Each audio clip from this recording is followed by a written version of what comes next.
Hi, welcome back to Cosmic and Body Horror. If you enjoy my content, please consider hitting the like button. It's the only way the YouTube algorithm notices me. At any rate, when the men of Kunyan went down into Nikai's black abyss with their great atom power searchlights, they found living things that oozed along stone channels and worshipped onyx and basalt images of Tsathoggua. But they were not toads like Tsathoggua himself. Far worse, they were amorphous lumps of viscous black slime that took temporary shapes for various purposes. H.P. Lovecraft in the Mound. The formless spawn of Tsathoggua are black, protean beings may be found in temples dedicated to the great old ones or in deep, sunless caverns, often acting as guardians and protectors of secrets. They may accompany or herald the arrival of a great old one, or stand in the god's stead, or simply lie motionless for years at a time, like some quiet dark pool waiting to be disturbed by the unwary. They are polymorphic entities made of black ichor and look like amorphous goo. Similarly to shoggoths, they have the ability to change their form and shape into any conceivable form. Being a living viscous liquid, they can ooze through small cracks, usually finding a way through any obstacle, while also able to cast spells and can form vocal organs to issue strange sounds. However, no record exists suggesting they have ever communicated with words a human could understand. After the tragic fall of Komorium, Nagathin Zam transformed into an amorphous mass resembling the Formless Spawn, which then infested the city. These events are covered in the video Nagathin Zam, Komorium's Doom. I will include a link to it in the description. The Formless Spawn can also be found in Nikai, suggesting that they may be produced by Tsathoggua and his progeny. This story is when a pair of down-on-their-luck thieves raid the long-abandoned city of Komorium. The Tale of Tsathoggua by Clark Ashton Smith. Weird Tales, November 1931. This story is set in Hyperborea. I, Tsathoggua of Uzuldarum, shall write with my left hand, since I have no longer any other, the tale of everything that befell Tiruv Ompalios and myself in the shrine of the god Tsathoggua, which lies neglected by the worship of man in the jungle-taken suburbs of Komorium, that long-deserted capital of the Hyperborean rulers. I shall write it with the violet juice of the Savannah palm, which turns to a blood-red rubric with the passage of years on a strong vellum that is made from the skin of the mastodon, as a warning to all good thieves and adventurers who may hear some lying legend of the lost treasures of Komorium, and be tempted thereby. Now, Tiruv Ompalios was my lifelong friend, and my trustworthy companion in all such enterprises as require deft fingers and a habit of mind both agile and adroit. I can say without flattering myself, or Tiruv Ompalios either, that we carried to an incomparable success more than one undertaking from which fellow craftsmen of a much wider renown than ourselves might well have recoiled, in dismay. To be more explicit, I refer to the theft of the jewels of Queen Cunambria, which were kept in a room where 200 venomous reptiles wandered at will, and the breaking of the adamantine box of Acromi, in which were all the medallions of an early dynasty of Hyperborean kings. It is true that these medallions were difficult and perilous to dispose of, and that we sold them at a dire sacrifice to the captain of a barbarian vessel from remote Lemuria. But nevertheless, the breaking of that box was a glorious feat, for it had to be done in absolute silence, on account of the proximity of a dozen guards who were all armed with tridents. We made use of a rare and mordant acid. But I must not linger too long and too garrulously by the way, however great the temptation to ramble on amid heroic memories and the high glamour of valiant or slateful deeds. In our occupation, as in all others, the vicissitudes of fortune are oftentimes to be reckoned with, and the goddess Chance is not always prodigal of her favors. So it was that Tiruv Ompalios and I, at the time of which I write, had found ourselves in a condition of pecuniary depletion, which, though temporary, was nevertheless extreme, and was quite inconvenient and annoying, coming as it did on the heel of more prosperous days, of more profitable midnights, People had become accursedly chary of their jewels and other valuables. Windows and doors were double-barred, new and perplexing locks were in use. Guards had grown more vigilant or less somnolent. In short, all the natural difficulties of our profession had multiplied themselves. At one time we were reduced to the stealing of more bulky and less precious merchandise than that in which we customarily dealt, and even this had its dangers. Even now, it humiliates me to remember the night when we were nearly caught with a sack of red yams. And I mention all this that I may not seem in any wise vainglorious. One evening, in an alley of the more humble quarter of oozed, we stopped to count our available resources, and found that we had between us exactly 3 pazors, enough to buy a large bottle of pomegranate wine or 2 loaves of bread. We debated the problem of expenditure. The bread, contended Tiruvon, will nurture our bodies, will lend a new and more expeditious force to our spent limbs and our toil-worn fingers. The pomegranate wine, said one, will ennoble our thoughts, will inspire and illuminate our minds, and perchance will reveal to us a mode of escape from our present difficulties.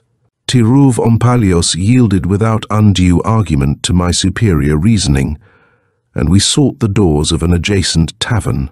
The wine was not of the best in regard to flavor, but the quantity and strength were all that could be desired. We sat in the crowded tavern and sipped it at leisure, till all the fire of the bright red liquor had transferred itself to our brains. The darkness and dubiety of our future ways became illumined as by the light of rosy cressets, and the harsh aspect of the world was marvelously softened. Anon there came to me an inspiration. Tiruvon, I said, is there any reason why you and I, who are brave men and nowise subject to the fears and superstitions of the multitude, should not avail ourselves of the kingly treasures of Comorium? A day's journey from this tiresome town, a pleasant sojourn in the country, an afternoon or forenoon of archaeological research, and who knows what we should find? You speak wisely and valiantly, my dear friend, rejoined Tiruvon. Indeed, there is no reason why we should not replenish our deflated finances at the expense of a few dead kings or gods. Now Comorium, as all the world knows, was deserted many hundred years ago because of the prophecy of the White Sibyl of Polarion, who foretold an undescribed and abominable doom for all mortal beings who should dare to tarry within its environs. Some say that this doom was a pestilence that would have come from the northern waste by the paths of the jungle tribes, others that it was a form of madness. At any rate, no one, neither king nor priest nor merchant nor laborer nor thief, remained in Comorium to abide its arrival, but all departed in a single migration to found at the distance of a day's journey the new capital, oozed, and strange tales are told of horrors and terrors not to be faced or overcome by man, that haunt forevermore the shrines and mausoleums and palaces of Comorium. And still it stands, a lustre of marble, a magnificence of granite, all athrong with spires and cupolas and obelisks that the mighty trees of the jungle have not yet overtowered, in a fertile inland valley of Hyperborea. And men say that in its unbroken vaults there lies entire and undespoiled, as of yore the rich treasure of olden monarchs, that the high-built tombs retain the gems and electrum that were buried with their mummies, that the fanes have still their golden altar vessels and furnishings, the idols their precious stones in ear and mouth and nostril and navel. I think that we should have set out that very night, if we had only had the encouragement and inspiration of a second bottle of pomegranate wine. As it was, we decided to start at early dawn. The fact that we had no funds for our journey was of small moment, for, unless our former dexterity had altogether failed us, we could levy a modicum of involuntary tribute from the guileless folk of the countryside. In the meanwhile, we repaired to our lodgings, where the landlord met us with a grudging welcome and a most ungracious demand for his money. But the golden promise of the morrow had armed us against all such trivial annoyances, and we waved the fellow aside with a disdain that appeared to astonish if not to subdue him. We slept late, and the sun had ascended far upon the azure acclivity of the heavens when we left the gates of Uzuldarum and took the northern road that leads toward Comorium. We breakfasted well on some amber melons and a stolen fowl that we cooked in the woods, and then resumed our wayfaring. In spite of a fatigue that increased upon us toward the end of the day, our trip was a pleasurable one, and we found much to divert us in the varying landscapes through which we passed, and in their people. Some of these people, I am sure, must still remember us with regret, for we did not deny ourselves anything procurable that tempted our fancy or our appetites. It was an agreeable country full of farms and orchards and running waters and green, flowery woods. At last, some while in the course of the afternoon, we came to the ancient road, long disused and well-nigh overgrown, which runs from the highway through the elder jungle to Comorium. No one saw us enter this road, and thenceforward we met no one. At a single step we passed from all human ken, and it seemed that the silence of the forest around us had lain unstirred by mortal footfall ever since the departure of the legendary king and his people so many centuries before. The trees were vaster than any we had ever seen. They were interwoven by the endless labyrinthine volumes, the eternal web-like convolutions of creepers almost as old as they themselves. The flowers were unwholesomely large, their petals bore a lethal pallor or a sanguinary scarlet, and their perfumes were overpoweringly sweet or fetid. The fruits along our way were of great size, with purple and orange and russet colors, but somehow we did not dare to eat them.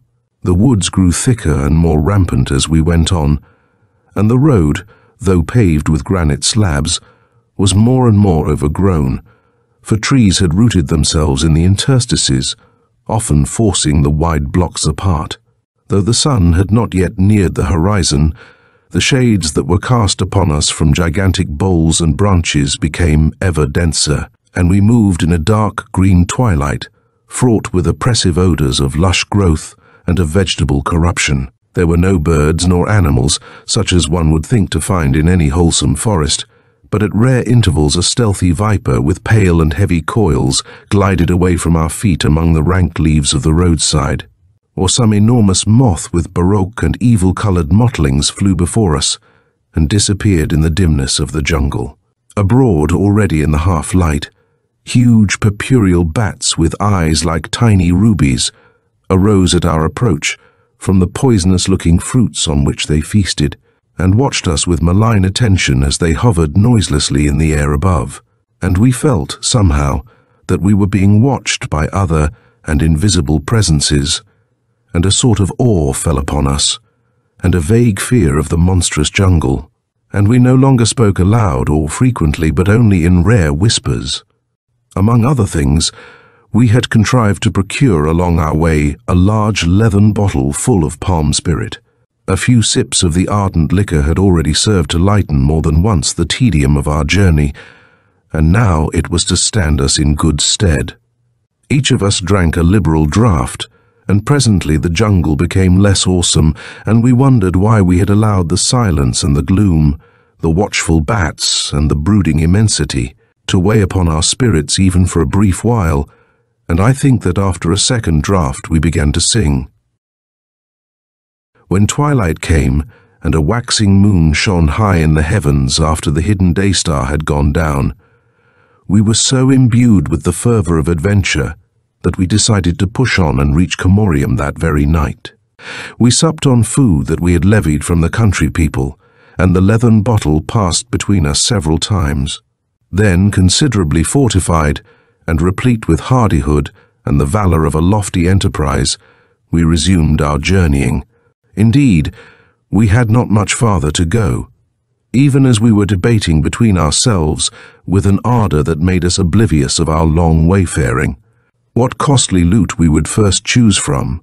Among all the mythical treasures of Comorium, we saw in the moonlight the gleam of marble cupolas above the tree-tops, and then between the boughs and boles the wan pillars of shadowy porticos. A few more steps, and we trod upon paven streets that ran transversely from the high road we were following, into the tall, luxuriant woods on either side, where the fronds of mighty palm ferns overtopped the roofs of ancient houses. We paused, and again the silence of an elder desolation claimed our lips, for the houses were white and still as sepulchres, and the deep shadows that lay around and upon them were chill and sinister and mysterious as the very shadow of death. It seemed that the sun could not have shone for ages in this place, that nothing warmer than the spectral beams of the cadaverous moon had touched the marble and granite, ever since that universal migration prompted by the prophecy of the white Sibyl of Polarion. "I wish it were daylight," murmured Tiruvompalius. His low tones were oddly sibilant, were unnaturally audible in the dead stillness. "Tiruvompalius," I replied, "I trust that you are not growing superstitious. I should be loth to think that you are succumbing to the infantile fancies of the multitude. Howbeit, let us have another drink." We lightened the leathern bottle appreciably by the demand we now made upon its contents, and were marvelously cheered thereby. So much so, indeed, that we forthwith started to explore a left-hand avenue, which, though it had been laid out with mathematical directness, vanished at no great distance among the fronded trees. Here, somewhat apart from the other buildings, in a sort of square that the jungle had not yet wholly usurped, we found a small temple of antique architecture, which gave the impression of being far older even than the adjoining edifices. It also differed from these in its material, for it was builded of a dark basaltic stone heavily encrusted with lichens that seemed of a coeval antiquity. It was square in form, and had no domes nor spires, no facade of pillars, and only a few narrow windows high above the ground. Such temples are rare in Hyperborea nowadays, but we knew it for a shrine of Tsathoggua, one of the elder gods, who receives no longer any worship from men, but before whose ashen altars, people say, the furtive and ferocious beasts of the jungle, the ape, the giant sloth, and the long-toothed tiger, have sometimes been seen to make obeisance, and have been heard to howl or whine their inarticulate prayers. The temple, like the other buildings, was in a state of well-nigh perfect preservation. The only signs of decay were in the carven lintel of the door, which had crumbled and splintered away in several places. The door itself, wrought of a swarthy bronze all overgreened by time, stood slightly ajar. Knowing that there should be a jeweled idol within, not to mention the various altar pieces of valuable metals, we felt the urge of temptation. Surmising that strength might be required to force open the verdigris-covered door, we drank deeply, and then applied ourselves to the task. Of course, the hinges were rusted, and only by dint of mighty and muscular heavings did the door at last begin to move. As we renewed our efforts, it swung slowly inward with a hideous grating and grinding that mounted to an almost vocal screech, in which we seemed to hear the tones of some unhuman entity. The black interior of the temple yawned before us, and from it there surged an odor of long-imprisoned mustiness, combined with a queer and unfamiliar fetidity. To this, however, we gave little heed in the natural excitement of the moment.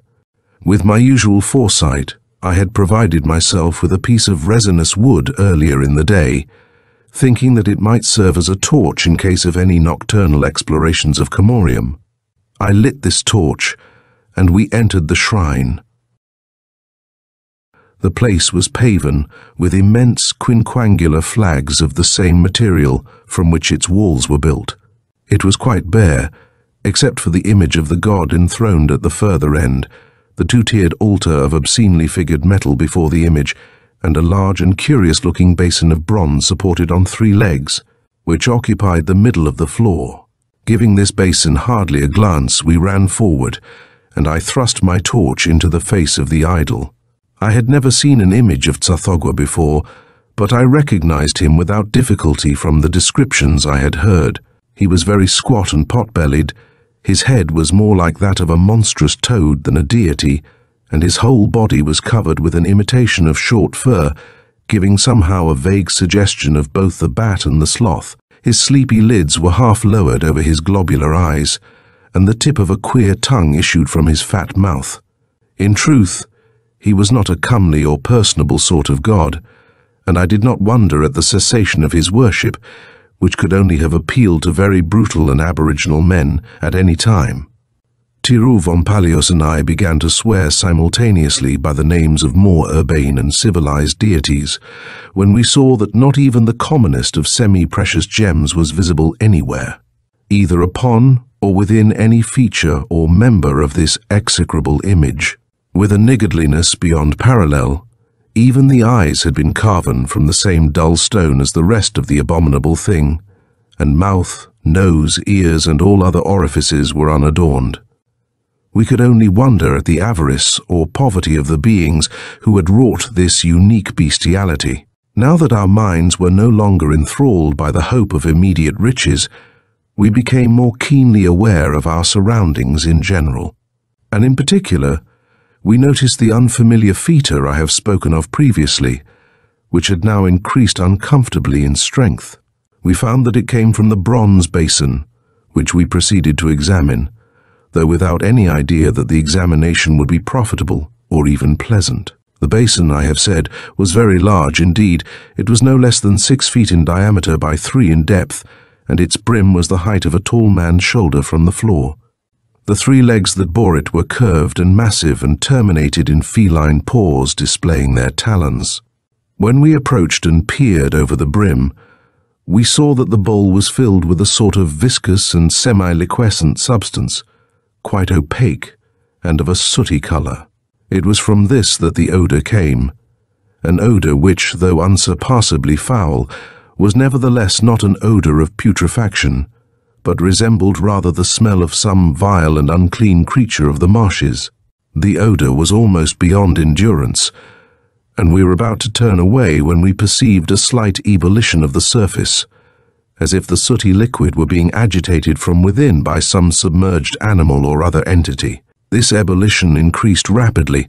The center swelled as if with the action of some powerful yeast, and we watched in utter horror, while an uncouth amorphous head with dull and bulging eyes arose gradually on an ever-lengthening neck and stared us in the face with primordial malignity. Then 2 arms, if one could call them arms, likewise arose inch by inch, and we saw that the thing was not, as we had thought, a creature immersed in the liquid, but that the liquid itself had put forth this hideous neck and head, and was now forming these damnable arms, that groped toward us with tentacle-like appendages in lieu of claws or hands. A fear which we had never experienced even in dreams, of which we had found no hint in our most perilous nocturnal excursions, deprived us of the faculty of speech, but not of movement. We recoiled a few paces from the bowl, and coincidentally with our steps, the horrible neck and arms continued to lengthen. Then the whole mass of the dark fluid began to rise, and far more quickly than Tsathoggua juice runs from my pen, it poured over the rim of the basin like a torrent of black quicksilver, taking as it reached the floor an undulant ophidian form which immediately developed more than a dozen short legs. What unimaginable horror of protoplastic life, what loathly spawn of the primordial slime had come forth to confront us, we did not pause to consider or conjecture. The monstrosity was too awful to permit of even a brief contemplation. Also, its intentions were too plainly hostile, and it gave evidence of anthropophagic inclinations, for it slithered toward us with an unbelievable speed and celerity of motion, opening as it came a toothless mouth of amazing capacity. As it gaped upon us, revealing a tongue that uncoiled like a long serpent, its jaws widened with the same extreme elasticity that accompanied all its other movements. We saw that our departure from the fane of Tsathoggua had become most imperative, and turning our backs to all the abominations of that unhallowed shrine, we crossed the sill with a single leap, and ran headlong in the moonlight through the suburbs of Comorium. We rounded every convenient corner. We doubled upon our tracks behind the palaces of time-forgotten nobles and the warehouses of unrecorded merchants. We chose preferably the places where the incursive jungle trees were highest and thickest, and at last on a by-road where the outlying houses were no longer visible, we paused and dared to look back. Our lungs were intolerably strained, were ready to burst with their heroic effort, and the various fatigues of the day had told upon us all too grievously. But when we saw at our heels the black monster, following us with a serpentine and undulating ease, like a torrent that descends a long declivity, our flagging limbs were miraculously reanimated, and we plunged from the betraying light of the by-road into the pathless jungle, hoping to evade our pursuer in the labyrinth of boles and vines and gigantic leaves. We stumbled over roots and fallen trees. We tore our raiment and lacerated our skins on the savage brambles. We collided in the gloom with huge trunks and limber saplings that bent before us. We heard the hissing of tree snakes that spat their venom at us from the boughs above, and the grunting or howling of unseen animals when we trod upon them in our precipitate flight. But we no longer dared to stop or look behind. We must have continued our headlong peregrinations for hours. The moon, which had given us little light at best through the heavy leafage, fell lower and lower among the enormous fronded palms and intricate creepers. But its final rays, when it sank, were all that saved us from a noisome marsh with mounds and hassocks of bog concealing grass, amid whose perilous environs and along whose mephitic rim we were compelled to run without pause or hesitation or time to choose our footing, with our damnable pursuer dogging every step. Now, when the moon had gone down, our flight became wilder and more hazardous, a veritable delirium of terror, exhaustion, confusion, and desperate difficult progression among obstacles to which we gave no longer any distinct heed or comprehension, through a night that clung to us and clogged us like an evil load, like the toils of a monstrous web. It would seem that the creature behind us, with its unbelievable facilities of motion and self-elongation, could have overtaken us at any time, but apparently it desired to prolong the game. And so, in a semi-eternal protraction of inconclusive horrors, the night wore on. But we never dared to stop or look back. Far off and wan, a glimmering twilight grew among the trees, a foreomening of the hidden morn. Wearier than the dead, and longing for any repose, any security, even that of some indiscernible tomb, we ran toward the light, and stumbled forth from the jungle upon a paven street among marble and granite buildings. Dimly, dully, beneath the crushing of our fatigue, we realized that we had wandered in a circle and had come back to the suburbs of Comorium. Before us, no farther away than the toss of a javelin, was the dark temple of Tsathoggua. Again we ventured to look back, and saw the elastic monster, whose legs had now lengthened till it towered above us, and whose maw was wide enough to have swallowed us both at a mouthful. It followed us with an effortless glide, with a surety of motion and intention too horrible, too cynical to be borne. We ran into the temple of Tsathoggua, whose door was still open just as we had left it, and closing the door behind us with a fearful immediacy, we contrived, in the superhuman strength of our desperation, to shoot one of the rusty bolts. Now, while the chill drearness of the dawn fell down in narrow shafts through the windows high in the wall, we tried with a truly heroic resignation to compose ourselves, and waited for whatever our destiny should bring.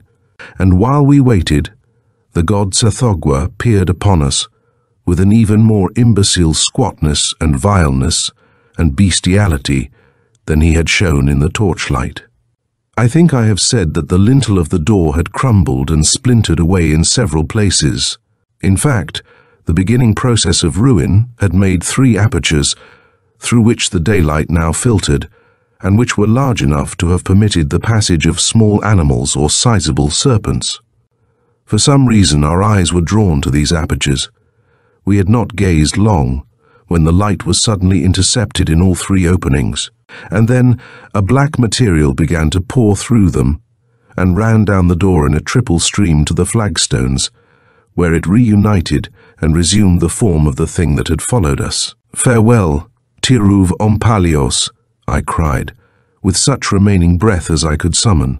Then I ran and concealed myself behind the image of Tsathoggua, which was large enough to screen me from view, but, unfortunately, was too small to serve this purpose for more than one person.